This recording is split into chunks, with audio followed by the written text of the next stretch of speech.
billionaire blamed pregnant wife for his misfortunes until her diary was read at her funeral. In the quiet town of Willowdale, a sprawling mansion stood as a testament to one man's success, its glittering windows hiding a host of secrets and regrets. Thomas Caldwell was hailed by neighbors as a charming millionaire whose life appeared golden, but beneath his confident smile simmered a bitter resentment he took out on his pregnant wife, Melissa. Rumors swirled of lavish parties, turning sour and accusatory words that sliced through late-night arguments like knives. Then, one tragic day, everything ended, leaving only questions. At Melissa's funeral, her hidden diary was read before a stunned congregation, unraveling secrets no one ever saw coming. Thomas Caldwell's ascent to wealth started from an unassuming background. Growing up in a modest two-bedroom apartment in Sioux Falls, he learned about hardship early. His father worked double shifts at a local car factory, and his mother, Linda Caldwell, spent her days as a home health aide. From a young age, Thomas vowed he would never live the same financially strapped life. He channeled all his ambition into building a successful real estate investment company called Caldwell and Bayliss Partners, forging a path that led from a cramped kitchen table to a boardroom in Manhattan. It was in the city's glittering hustle that he met Melissa Albright. She was a junior editor at a publishing house, modest yet passionate about art, literature, and the beauty found in the mundane. Their first meeting was hardly auspicious. He bumped into her at a charity event for underprivileged children, accidentally spilling coffee on her neat white blouse. In the flurry of apologies, Thomas found himself spellbound by the quiet warmth in Melissa's eyes. A week later, he asked her to dinner. Their courtship was a whirlwind of late-night strolls through lamplit parks, champagne toasts at rooftop bars, and slow dances in hush of dawn. But for all its fairy tale charm, underlying doubts began to surface, lingering shadows, hinting that the glitz could easily turn to gloom. Thomas proposed to Melissa in front of her parents, Richard and Sharon Albright, after only 6 months of dating. The ring he chose was breathtakingly large, glittering with diamonds around an enormous sapphire, a tribute to Melissa's favorite color, a flamboyant spectacle many called the rock that outshone the bride. Despite the extravagance, Melissa accepted it with tears in her eyes and gratitude in her heart. The wedding was set for the following spring at the historic Redwood Church, where generations of Albrights had exchanged vows. In the weeks leading up to the ceremony, tensions began to brew. Thomas, juggling a major merger at Caldwell and Bayliss, grew impatient with Melissa's insistence on finalizing every wedding detail herself. She wanted intimate touches, like handwritten place cards and personal letters of thanks for each guest, while he fixated on the bigger picture: public perception, the press coverage, and networking with high-profile attendees.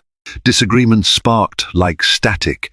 He criticized her for being too sentimental, while she tried to remind him they were celebrating their love, not orchestrating a corporate affair.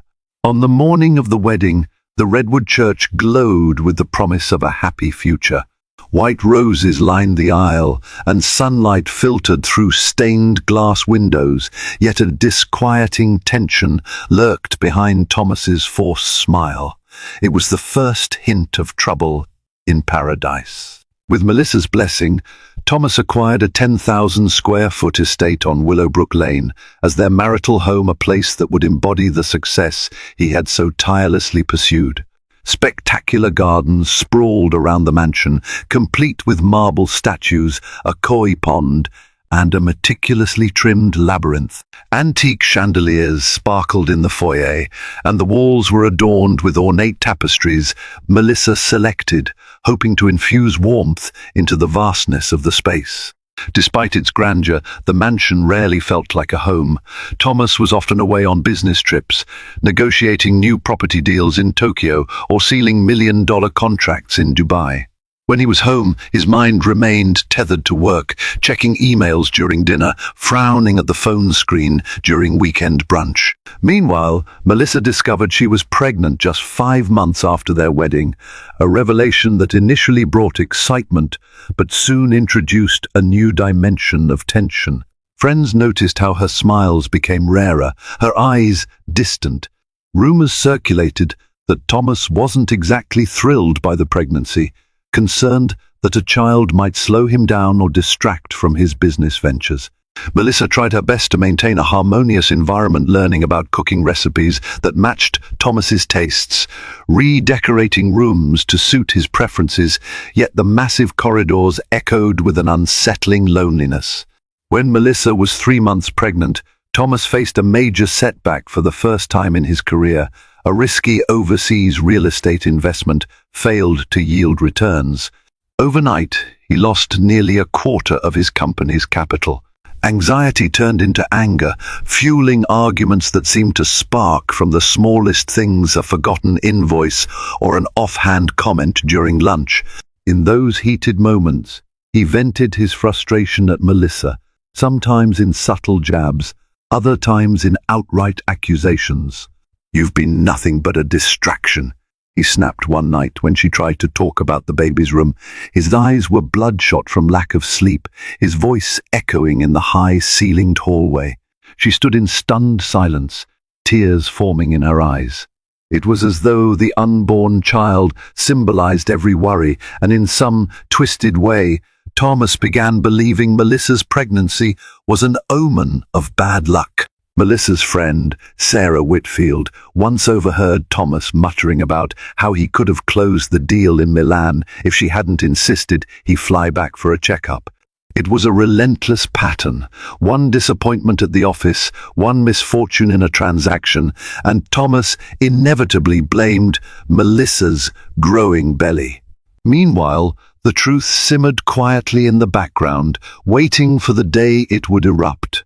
Despite the mounting tension, Thomas's public persona remained polished. At extravagant parties, he entertained clients with witty jokes, clinked champagne glasses, and told stories of unstoppable ambition. Melissa would stand by his side, a supportive silhouette smiling politely, even as her soul grew heavier with each passing day. She tried to convey her feelings, but every time her voice trembled with emotion, Thomas dismissed it as hormonal mood swings. Behind the gilded doors of the Willowbrook mansion, Melissa started to keep a diary. It was given to her by her best friend, Emma Goldstein, a colleague from her days in publishing. The diary had a soft leather cover, embossed with her initials MAC. She began pouring her unspoken anxieties into these pages, each entry a catharsis for her unraveling heart. Late at night, after Thomas fell asleep or locked himself in his home office, Melissa curled up on a chaise lounge in the greenhouse, overlooking the moonlit garden. The gentle hum of cicadas accompanied the scratch of her pen as she wrote about her fears, her hopes for the baby, and the regret she felt for not recognizing Thomas's darker edges sooner.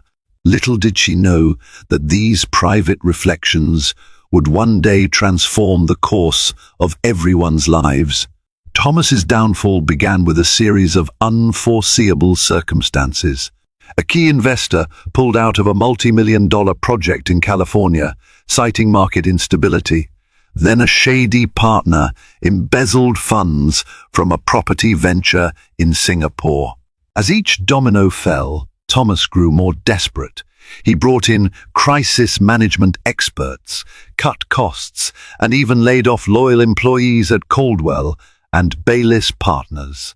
Still, the financial hemorrhage continued. With every setback, Thomas's temper flared more violently at home. He hovered at the edges of Melissa's daily routine, tossing hurtful words her way. "Ever since you got pregnant, everything's gone downhill," or "Your timing couldn't have been worse." Melissa tried to shield herself from these emotional blows, focusing on staying healthy for the baby's sake. Her friends and parents noticed the tension, and while some tried to intervene, Melissa repeatedly reassured them she was fine. hoping her calm would eventually soothe Thomas's anger. But Thomas's bitterness only hardened. He found scapegoats at every turn: his associates, the economy, his own family. At one particularly tense family gathering, he even sniped at his younger sister, Carly Caldwell, accusing her of not doing enough to help the family. Beneath the opulent chandeliers, a corrosive resentment was eating away at the once promising marriage. It was a balmy autumn evening when the situation reached a tipping point. Melissa, 7 months pregnant, had prepared a quiet dinner for two, hoping to reconnect with Thomas. She lit candles and placed a bouquet of lilies, her favorite flowers, on the table, determined to salvage the love that seemed to be slipping away. Thomas arrived home late, suit jacket flung over one arm, face grim. He walked into the dining room and, rather than sitting down, he glared at Melissa with thinly veiled contempt. Without warning, he swept an elegant crystal glass off the table, sending shards skittering across the tiled floor.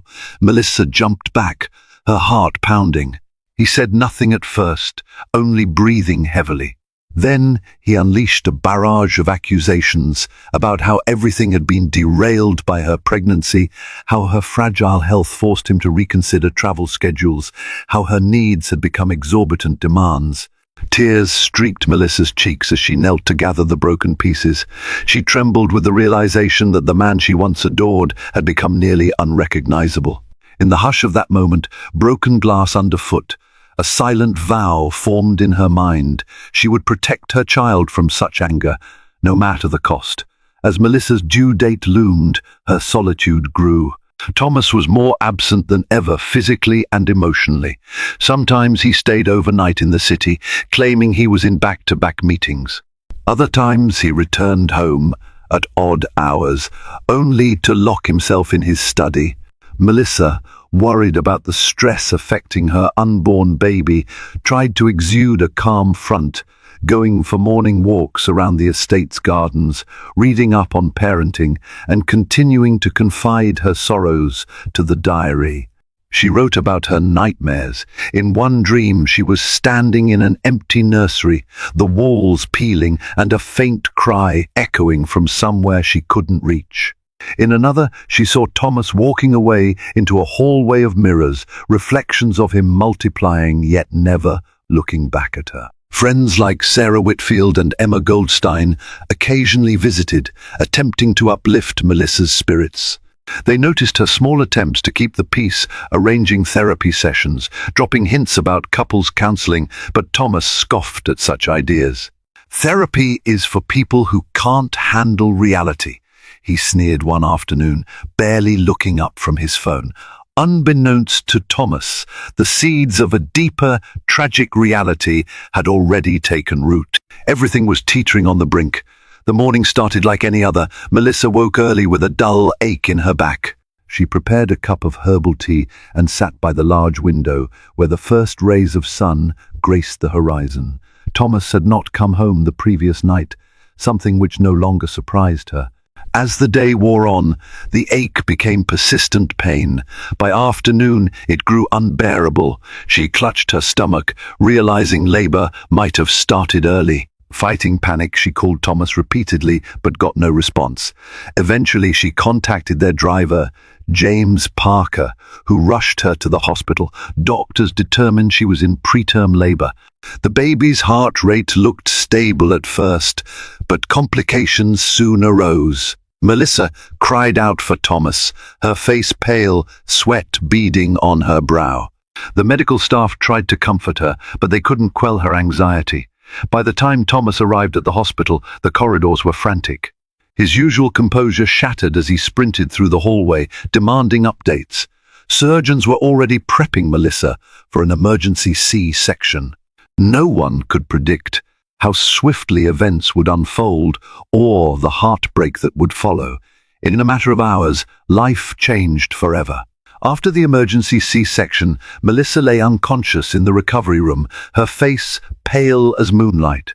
The baby, a girl named Hope, struggled in the NICU, her premature lungs fighting for air. Thomas, forced into a moment of reckoning, stared through the glass at his fragile newborn daughter.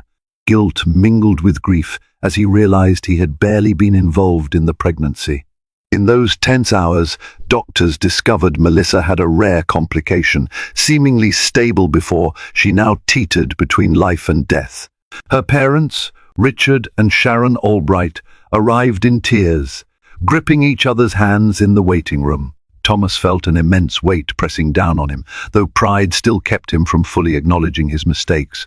He paced the corridors, cursing fate, occasionally muttering about how none of this would be happening if everything had gone right. By dawn, Melissa awakened briefly. She asked to see her daughter, but was told she must remain under observation for another 12 hours. Tears pooled in her eyes, her voice too weak to fight. She managed a faint smile at Thomas and whispered, "Be there for her," before drifting back into a restless sleep. It would be the last time Thomas saw her conscious. Melissa never regained consciousness. The doctors discovered extensive internal bleeding and a severe infection that spread faster than they could manage. Hope continued her battle in the NICU, unaware that her mother was slipping away. Richard and Sharon wept by Melissa's bedside, devastated by the abrupt turn of events. Sarah Whitfield and Emma Goldstein camped at the hospital too, but neither could find the words to ease the family's heartbreak. Thomas stood in a silent daze when the monitors flatlined. He watched helplessly as nurses rushed in and doctors tried resuscitation measures. It was all in vain. Melissa Albright Caldwell passed away that evening, leaving everyone in a state of shocked grief. In those first hours of mourning, Thomas felt everything he had ever built, his wealth, prestige, reputation, shrink to insignificance. He clenched his fists, lamenting the unfairness of it all. Without a grand funeral, he arranged a hasty service, more concerned about how soon he could get back to fixing his problems. But Richard Albright insisted on a proper ceremony at Redwood Church, the same place where Melissa and Thomas had exchanged vows. Reluctantly, Thomas agreed, not realizing just how extraordinary and life-changing that funeral service would become. Preparations for Melissa's funeral were sober and rushed. Even Willowbrook Lane's sprawling mansion felt colder, overshadowed by grief. White lilies and roses were ordered, the same flowers Melissa loved. Her parents sorted through her belongings, gently touching each piece of clothing, each photograph, as if it were sacred. Amid the possessions, they found the diary, a soft leather journal with MAC stamped on the cover. At first, they simply tucked it away, planning to read it after the funeral, but Sarah Whitfield happened to open it in search of a poem Melissa had once mentioned. Stunned by the entries, Sarah knew at once the diary needed to be shared. It was more than a record of a lonely wife's heartbreak. It was a testament to a bravery and love that had gone unnoticed by many. In the days leading up to the funeral, Sarah and Emma debated what to do. They wrestled with moral dilemmas. Should they reveal the private confessions? Would it shame Melissa's memory? Ultimately, they agreed that Melissa deserved to be heard, not overshadowed by Thomas's version of events. Quietly, they arranged for the church's minister to read selected passages during the service, ensuring the truth wouldn't be buried along with her. The morning of the funeral dawned grey, matching the somber mood. Outside Redwood Church, family, friends, and curious onlookers gathered to pay respects. Thomas arrived in a black limousine, wearing designer sunglasses that concealed his swollen eyes. The hush that fell over the pews felt almost suffocating as the organ played a mournful melody. Melissa's casket, adorned with lilies, rested at the front, surrounded by flickering candles. The minister spoke softly of her kindness, her gentle spirit, and her unwavering love for those around her. Then came the moment no one expected. The minister cleared his throat and explained that a part of Melissa's personal diary would be read aloud at the request of her closest friends. The congregation shifted uncomfortably, unsure of what to expect. Thomas's eyes narrowed. Sharon Albright and Richard Albright clasped hands, heartbroken but resolute. When the minister began reading, the church fell silent enough to hear the faint creak of wooden pews. October 5th. Another argument tonight. Thomas blames me for his losing streak. I don't know how to help him see I love him deeply. I can't bear his anger, but I cling to hope. Maybe our child will bring out the good I once saw in him. A hush followed, soon replaced by gasps and tears. As the minister read more passages, an emotional wave swept over the mourners. Melissa's diary revealed nights of loneliness, days of silent tears, and her unwavering devotion to their unborn child. She detailed how she tried to shield Thomas from additional stress by lying about certain medical appointments, not wanting him to feel burdened. She wrote about her heartbreak whenever he belittled her, but also her lingering belief that he was a good man caught in a whirlpool of pressures. November 12th, feeling sharp pains tonight. Wish Thomas would hold me like he used to. He's in the study again, working late. I'm worried about him, about the anger in his eyes. I blame myself sometimes, maybe I'm not enough. But I must be strong for the baby. Each word wove a tapestry of a woman who struggled with isolation, yet held on to faith in her marriage. The congregation began sobbing openly. Thomas's composure cracked. He clenched his jaw, fighting tears. Never had he imagined Melissa felt so alone, nor that she had continued to love him so deeply. By the time the final diary entry was read, Redwood Church was awash in grief and guilt. In death, Melissa's voice resonated louder than it ever had in life. A stunned Thomas retreated to a small side room in the church after the service. He had always prided himself on stoicism, but now tears streamed unchecked down his cheeks. Sharon and Richard Albright found him sitting on a wooden chair, head in hands. They didn't speak. No words could capture the complexities of sorrow, rage, and regret swirling in that room. Across the church, guests gathered in small clusters, whispering about the revelations in Melissa's diary. Some were horrified by Thomas's treatment of his wife, while others pointed to the pressure he was under. Most were united in heartbreak for Melissa, a gentle soul who had suffered in silence. Sarah Whitfield and Emma Goldstein approached Thomas, diary in hand. They told him, gently but firmly, that Melissa never stopped loving him. They wanted him to understand that her forgiveness was evident in every page, even as she endured his verbal and emotional assaults. Thomas listened, tears rolling down his face. He tried to speak but choked on sobs, managing only a muffled apology. In the days that followed, Redwood Church became a focal point of the town's gossip.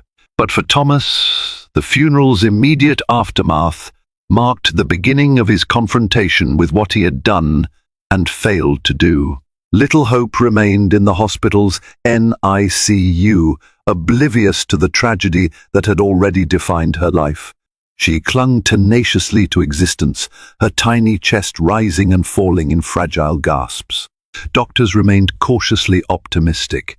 Each day she survived improved her chances of healthy development. After the funeral, Thomas visited the hospital more often, standing awkwardly by the incubator, watching the machines beep and blink.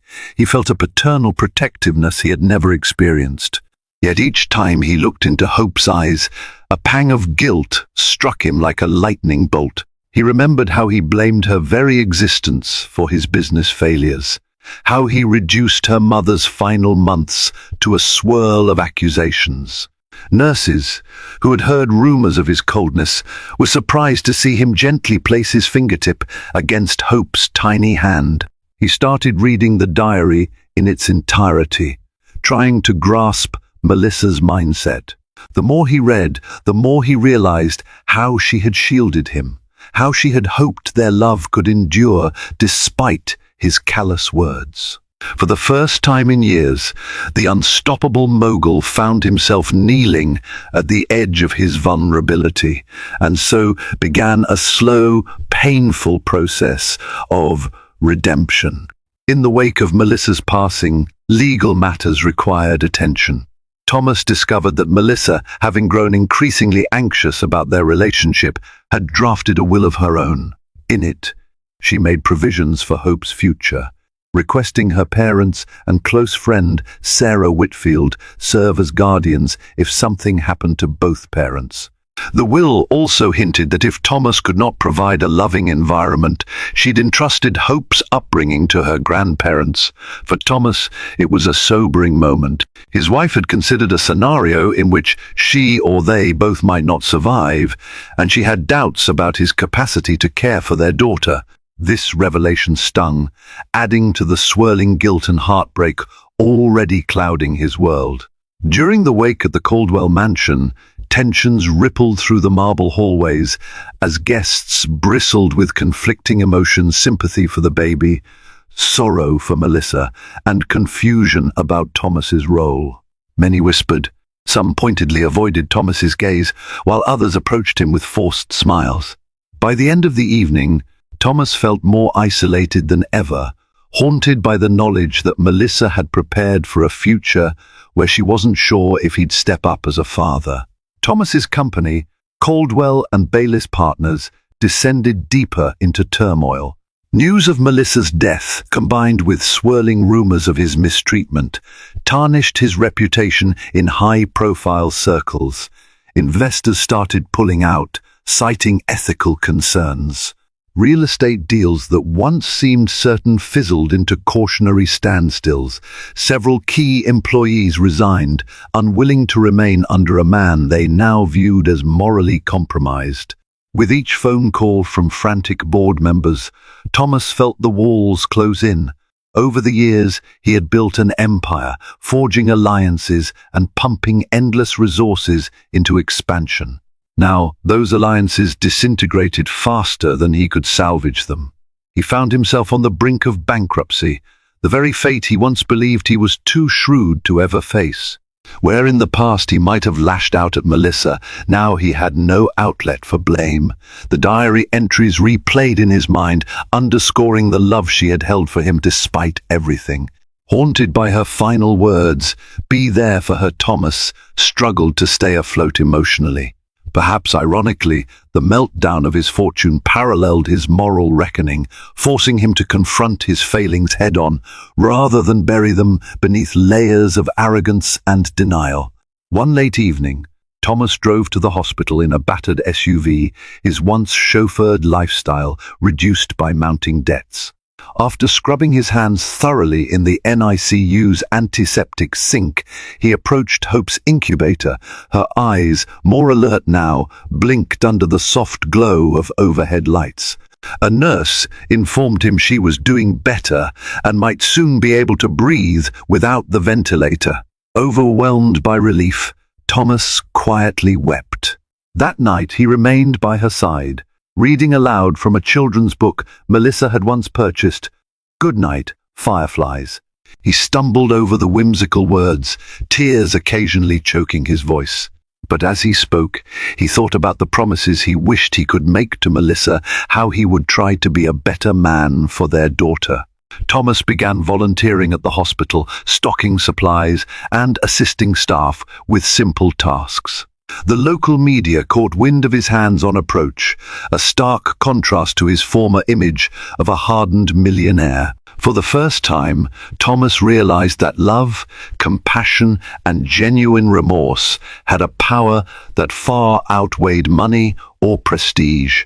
Slowly, he started to believe redemption might be possible if only he could prove himself worthy.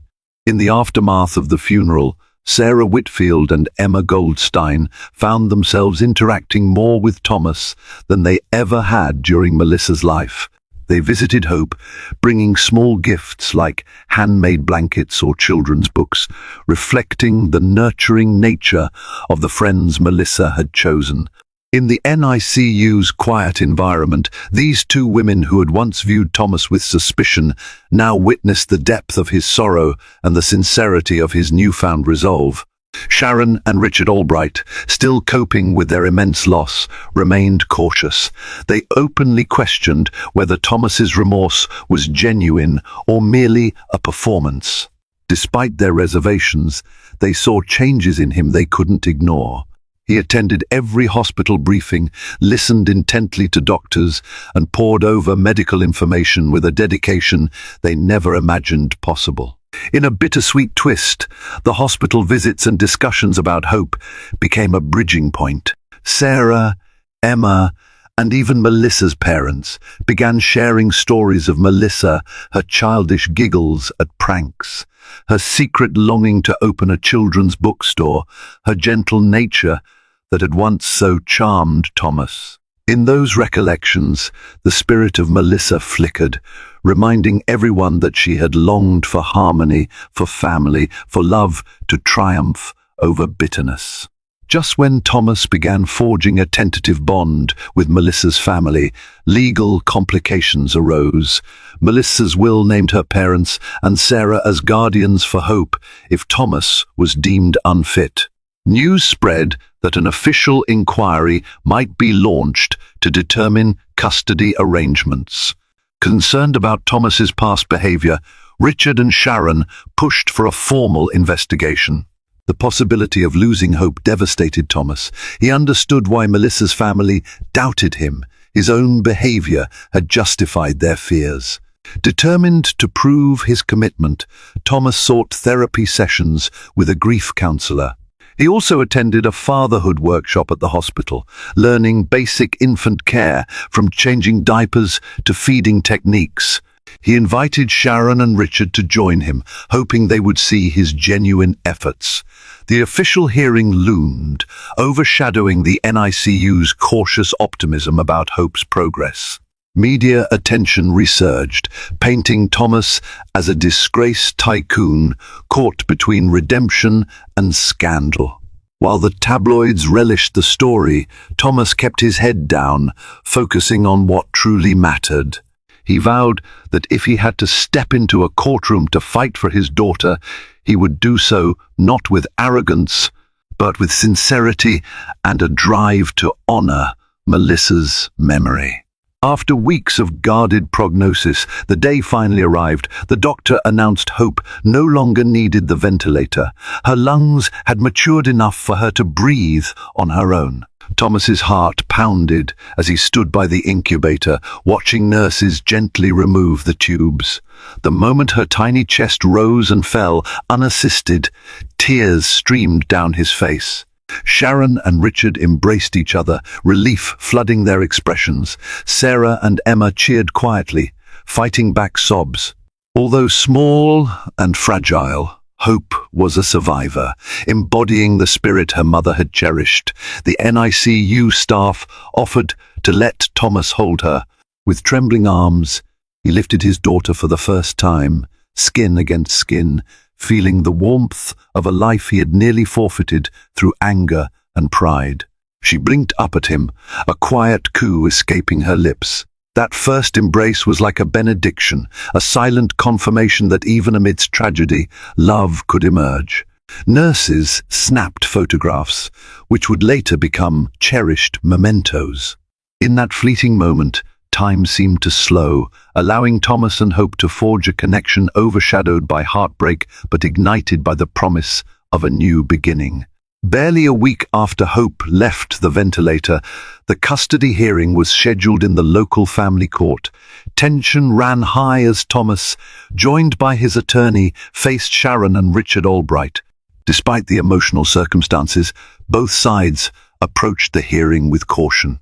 The judge, a stern woman named Marisol Rivera, had reviewed the case's background, Melissa's diary excerpts, Thomas's business downfall, and the questionable environment in which Melissa had spent her final months. Thomas spoke candidly, his voice trembling as he recounted his regrets, acknowledging his mistakes and promising to dedicate his life to raising Hope with compassion. Sharon Albright tearfully testified about Melissa's anguish, revealing stories from the diary that made the courtroom's air heavy with sorrow. But then Sarah Whitfield took the stand. She told the judge about Thomas's changes after the funeral, how he showed up daily for Hope, learned to feed and hold her, and volunteered at the hospital. Emma Goldstein corroborated these claims, suggesting that while no one could erase the past, redemption was possible. The judge observed Thomas's tears, the sincerity in his voice, and the cautious but evolving trust from Melissa's parents.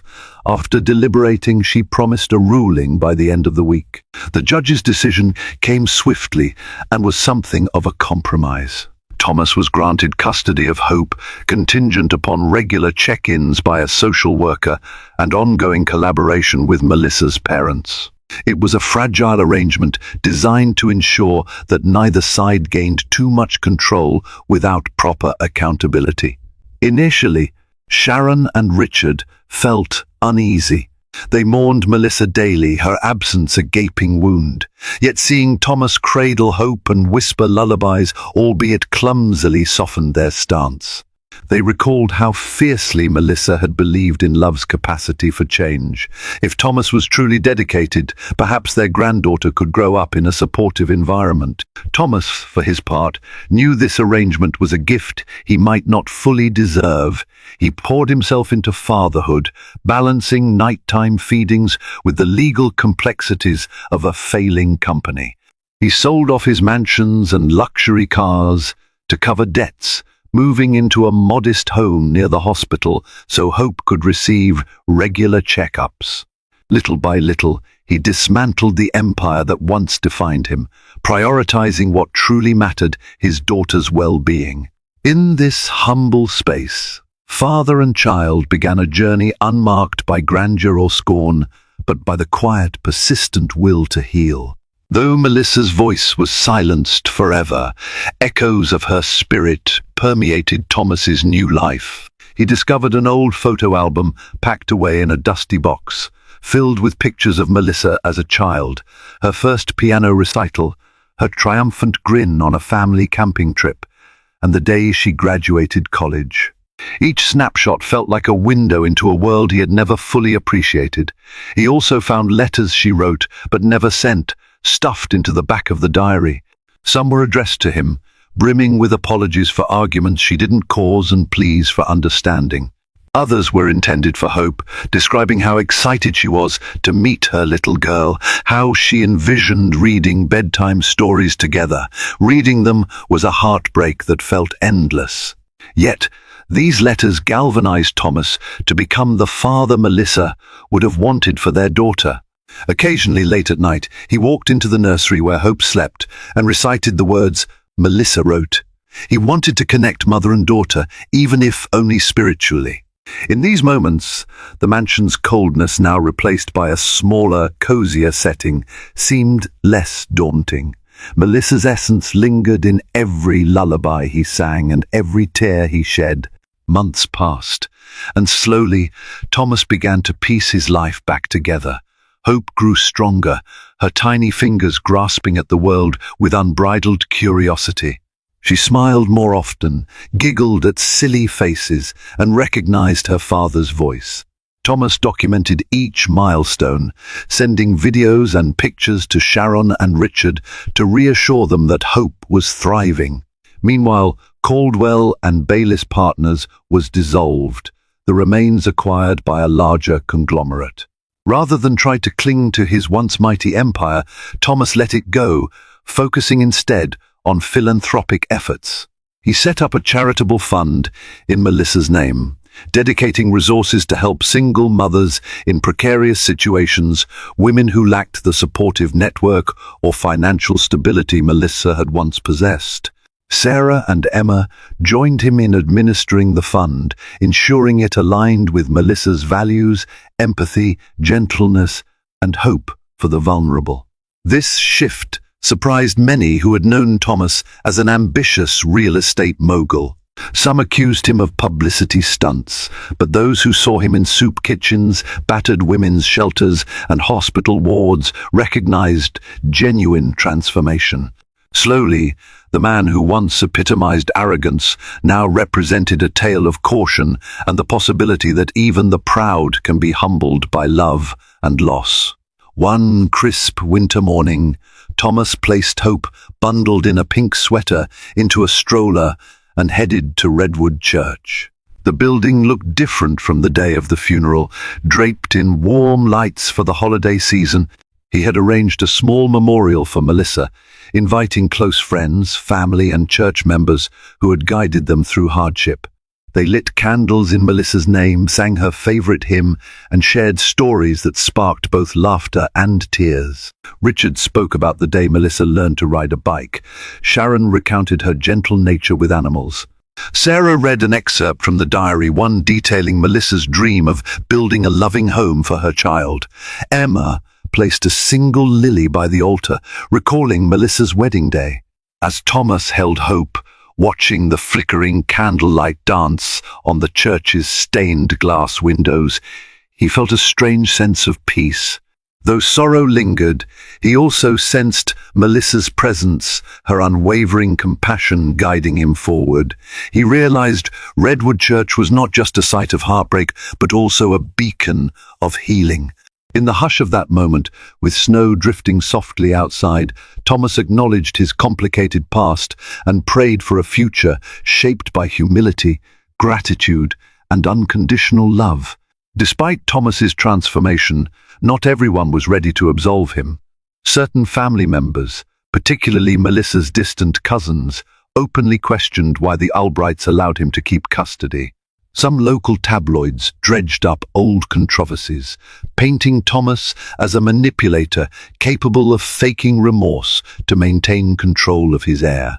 Thomas grappled with these suspicions every day, reminded that he couldn't simply erase the emotional abuse Melissa had endured. He continued therapy, delving into the root causes of his anger and fear, the shame of a poor childhood, the desperation to appear successful, and the fragile ego that couldn't handle failure. Week by week, he unlearned harmful coping mechanisms, learning to process setbacks without lashing out or burying his emotions. Hope, blissfully unaware of these adult dramas, grew in her father's care. Her first smile, first laugh, and first attempts at crawling offered bright moments that overshadowed dark memories. Sharon and Richard watched with cautious optimism, slowly finding it in their hearts to forgive Thomas. They began inviting him to family dinners, ensuring Hope maintained a connection to her mother's side. Forgiveness was not a single act but a continual process, requiring patience, empathy, and a shared commitment to honor Melissa's memory. Over time, a fragile sense of unity formed around Hope. Birthday celebrations and holidays were observed in smaller, more intimate settings. No longer did Thomas flaunt extravagant parties. Instead, he cooked alongside Sharon in a cozy kitchen, laughed at Richard's dad jokes, and read bedtime stories to Hope, with Sarah and Emma present. They developed new traditions, releasing lanterns on Melissa's birthday, volunteering together at a local shelter during the holidays, and replanting the garden at Redwood Church each spring. Through these acts, they honored the woman who had been a thread of kindness in their lives. Thomas also made sure that Hope knew of her mother, not as a tragic figure, but as a loving, creative woman who once dreamed of opening a children's bookstore. And so, Willowdale's tight-knit community began to see a different side of Thomas Caldwell. The man who once roamed lavish corridors, lost in ambition, now knelt on church floors, scrubbing them clean before a charity event.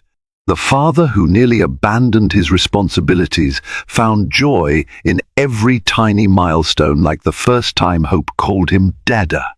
Each day felt like an incremental step away from ruin and resentment, and a step closer to the harmony Melissa had envisioned.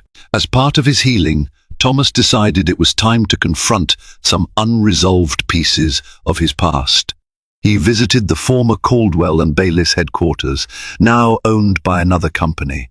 Walking through the polished floors and empty boardrooms triggered painful memories, the echo of heated arguments with partners, the swirl of deals made in haste. He remembered how he often disregarded Melissa's calls while in these very halls, too focused on profit margins to listen to her soft-spoken concerns. He also traveled back to Sioux Falls, visiting the shabby apartment building where he grew up. The sight of its peeling paint and rusty fire escapes rekindled old anxieties about poverty and failure. Recognizing how fear of returning to this environment had once fueled his greed, he felt pangs of regret for letting that fear overshadow love. In both locations, he paused and whispered silent apologies. To the company he destroyed with his hubris, and to the childhood self who believed money alone could secure happiness. It was an arduous but necessary pilgrimage.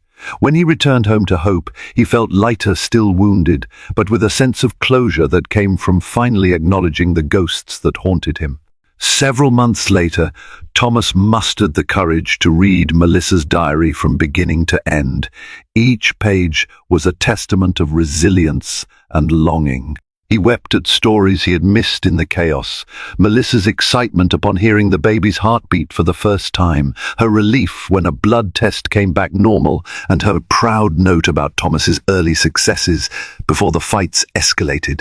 He paused on the diary's final entry, dated just a few days before she went into labor. "I'm scared, but I believe in Thomas. I believe somewhere in him is the man I fell in love with. The baby deserves a father who can love unconditionally. Even if he never finds that love for me, I pray he finds it for our child. If something happens to me, I hope he realizes it's not his fault. I want him to cherish our daughter and give her the life I dreamed of, full of kindness and possibilities." Thomas's hands trembled, tears staining the words written in Melissa's graceful script. Her unwavering faith in him, even as she endured his scorn, broke him all over again. Yet it also propelled him forward with renewed resolve to honor her faith by being the father and man she believed he could be. On a warm summer evening, Thomas returned for one final visit to the mansion on Willowbrook Lane. Most of its grand furniture had been auctioned off to settle debts, leaving echoing halls. In the garden, weeds had overtaken the once pristine hedges. He walked through each room, reflecting on the illusions he had clung to. Behind every gilded frame and marble column was a memory, some tender, most fraught with tension. He paused in the greenhouse where Melissa used to write in her diary, the seat where she likely cried alone. The air felt heavy with the ghosts of a life that could have been so different if only he had listened, yet he refused to leave overcome by regret. Instead, he said a quiet farewell, touched the withered vines, and let the sun's last rays guide him out. Before leaving, he placed a single lily near the entrance, Melissa's symbol. Then he locked the door, turning away from the mansion that had once represented his ambitions, now just a relic of pain and transformation. In that moment, he felt a weight lift, like an ancient debt to a past self had finally been settled. The next chapter awaited him, and it was defined not by grandeur, but by genuine hope. Settled into a small, sunlit house near Redwood Church, Thomas found comfort in simple routines. He woke early to feed Hope, prepared breakfast, and eventually planned to enroll in a part-time community college course on social work, a far cry from his former high-stakes life. His philanthropic endeavors continued through the Melissa Caldwell Fund, focusing on providing resources to expectant mothers who faced financial or emotional hardship. Over time, he and Melissa's parents developed a stronger bond. They volunteered together, sharing stories of Melissa with others, ensuring her memory influenced the lives of countless families.